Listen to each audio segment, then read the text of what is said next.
Bonjour à tout le monde. Dans le monde anglo-saxon, ce fut la bombe de la semaine écoulée.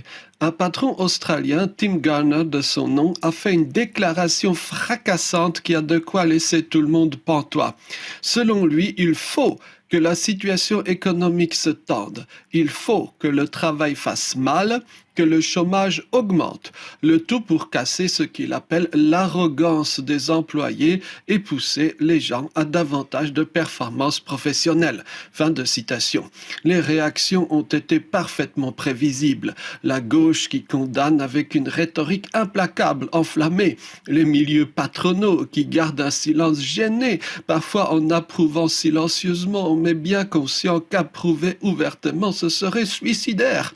Et enfin, bien sûr, les petits farceurs qui avaient de quoi remplir leur fil de discussion en ligne avec des caricatures plus ou moins fines. Mais à titre personnel, je pense qu'une question en particulier manque. Pourquoi autant le patron australien en question, Tim Garner, et ses critiques les plus féroces sont d'accord sur un point? Que la vie professionnelle, la vie humaine sont une question de rentrée d'argent imminente, de minimisation du temps de travail, c'est-à-dire du temps où je ne fais pas ce que je veux dans mon coin et où je suis accessoirement soumis à un patron. La polémique montre qu'une vision bien particulière de l'être humain s'est totalement imposée en Australie et ailleurs. Une vision que n'importe qui, il y a quelques décennies encore, aurait rejetée avec horreur, l'aurait peut-être même cru impensable. La vision où l'être humain s'est totalement identifié avec le schéma que les économistes appellent Homo economicus, à savoir l'être humain en tant qu'une entité isolée, calculatrice, essayant en permanence et par tous les moyens de maximiser ses rentrées d'argent au moindre effort.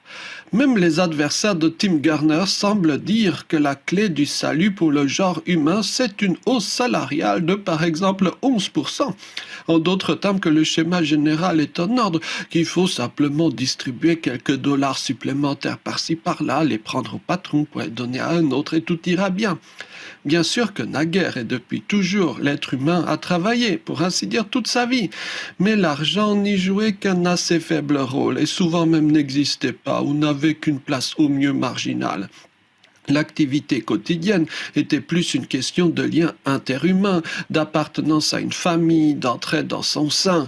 Mieux encore, dès que l'on sort d'un espace assez strictement occidental, c'est-à-dire finalement peu de choses à la surface de la Terre, le succès d'un être humain s'évalue par exemple par le nombre d'enfants qu'il a, par la qualité de ses relations avec son entourage, et ce même dans certains pays jugés plutôt riches. Dès lors vient la question fondamentale que personne n'aborde. Est-ce que ce schéma australien fait société? Est-ce qu'il est durablement compatible avec la nature d'être humain? Avec une question subsidiaire, que faire avec les personnes, par exemple handicapées ou différentes, qui ne semblent pas entrer dans le schéma? Et c'est peut-être là que l'on comprend pourquoi le handicap existe. C'est pour nous montrer notre folie. Merci beaucoup, à bientôt.